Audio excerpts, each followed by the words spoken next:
teman-teman, balik lagi bersama aku di sini. Nah, aku siapa? Nah, teman-teman bisa tebak nggak? Nggak bisa. Oke, aku di sini aku Lady. Nah, aku nggak bakal sendirian. Aku ditemenin sama temanku.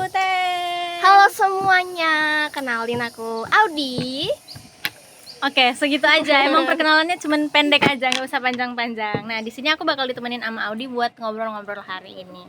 Oke, gimana kabarnya Audi hari ini? Udah ngapain aja sih seharian ini? Baik sih hari ini. Jadi sebelum ketemu kamu nih, aku tidur dulu tadi. Terus aku Wah, sempat enak mimpi juga. banget. Aku sempat mimpi juga loh tadi. Aduh, Tapi aku apa nggak tuh, Kak? ingat aku mimpi apa tadi. Oh iya, tapi wajar nggak sih kita nggak inget mimpi kita? Kayak orang lain juga gitu. Aku kayak sering denger orang bilang mereka nggak inget mimpi mereka. Bahkan kayak aku juga sering ngalamin gitu, kayak aku lupa sama mimpi aku semalam gitu. Ya kan, kita tuh sering banget kan tidur terus mimpi. Terus kalau kita bangun kita nggak ingat mimpi kita apa. Iya gitu. Nah, omong-omong tentang mimpi nih, kamu tahu nggak kira-kira apa sih mimpi itu? Sepemahamanku nih ya, mimpi itu kayak bunga tidur yang datang dan pergi ketika kita tidur. Cuma teman aku pernah bilang kalau mimpi itu bisa ngeramalin masa depan kita. Ini yang bener yang mana dong?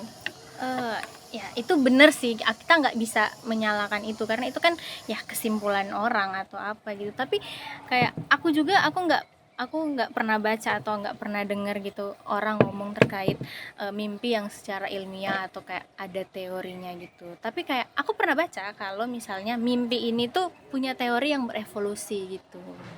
Kamu tahu nggak itu? Nggak Oh tahu ya? iya, Aduh. nggak tahu tuh. Emang apa aja sih tahap-tahapannya? Nah, tahap evolusi mimpi ini yang aku baca tuh ada 4 tahap. Kamu mau dengar? Mau dong Oke. pastinya. Oke, aku akan jelasin tapi mungkin agak panjang ya, mohon maaf. Nggak apa-apa, Oke. siap. Jadi tahap pertama itu ada ancient stage atau bahasa kita tuh tahap di masa purba. Nah, itu tuh tahapan di mana orang-orang menganggap mimpi ini sebagai simbol atau ramalan terhadap masa depan seseorang gitu. Loh, berarti tadi yang aku ceritain tentang teman aku itu, berarti itu masuk ancient stage dong? Iya, masuk ancient stage. Jadi mereka tuh menganggap mimpi itu mungkin bisa meramalkan masa depan kita atau apa itu ya, gitu pokoknya. Kita masuk di tahap yang kedua. Di tahap yang kedua ini ada namanya tahapan psychoanalytic stage. Agak berat ya, kayak wow, apa tuh gitu. Apa tuh? Tapi itu emang berat. Nah, pada tahap ini itu tuh dikemukakan oleh seorang tokoh psikologi bernama Freud. Nah, isinya itu bilang kalau mimpi ini itu dapat membantu kita untuk mengurangi rasa bersalah kita atau kayak rasa trauma kita gitu. Wah, keren banget nggak sih kayak Freud ini? Tapi aku pernah denger sih, jadi ada tokoh gitu yang bertentangan sama yang disampaikan sama siapa tuh? Freud. Kalau nggak salah sih namanya Jung ya. Oh, Sedengarku Jung ini itu bilang kalau mimpi itu bukan dari alam bawah sadar kita. Jadi kayak kita tuh bisa nyadarin mimpi kita biar kita inget mimpi kita tuh kayak gimana gitu loh. Tapi wow. gara-gara itu aku jadi mikir sih, Apa tuh? kalau orang mimpi dia terbang tuh ya gimana sih itu? Itu aku tuh ada baca juga dari tahap psychoanalytic stage yang dijelasin oleh Freud ini bilang itu tuh ada suatu harapan yang tersembunyi dari alam bawah sadar kita. Nah, ini ada hubungannya sama burung-burung gitu dan ada hubungannya juga sama hasrat seksual gitu. Nah, misalnya pada dongeng-dongeng lama tuh kayak kita sering dengar gitu kan, kayak dongeng-dongeng cerita anak-anak gitu, kalau misalnya ada bayi yang datang dibawa oleh burung besar. Nah, itu merepresentasikan pada zaman kuno itu mungkin mereka merepresentasikan itu sebagai alat kelamin anak laki-laki memiliki sayap gitu. Jadi kayak itu ada hubungannya sama seksualitas gitu. Lanjutannya ada pada tahap yang ketiga itu ada tahap psikofisiologi, agak susah ya Kak namanya.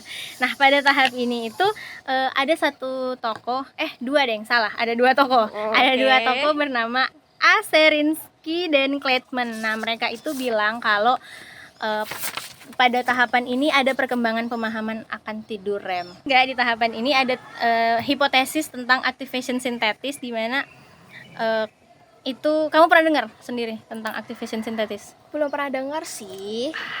Tapi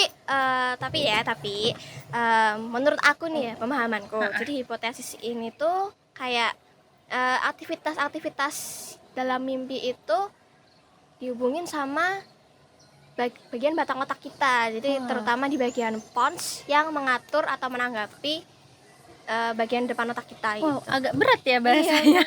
Jadi aku juga bingung nih jelasinnya gimana nih. Tapi itu bener banget. Jadi activation synthesis ini itu tuh muncul dari pons, terus bakal ngelewatin station relay sensorik yang ditangkap sebagai informasi yang berasal dari lingkungan. Nah, dari informasi itu kita bakal jadi mimpi. Jadi kayak mungkin kalau misalnya kita habis main sama teman-teman, terus kita pulang tidur, kita mimpi tentang apa yang kita lakuin tadi gitu. Nah, mungkin itu aktivitas dari activation synthesis ini gitu.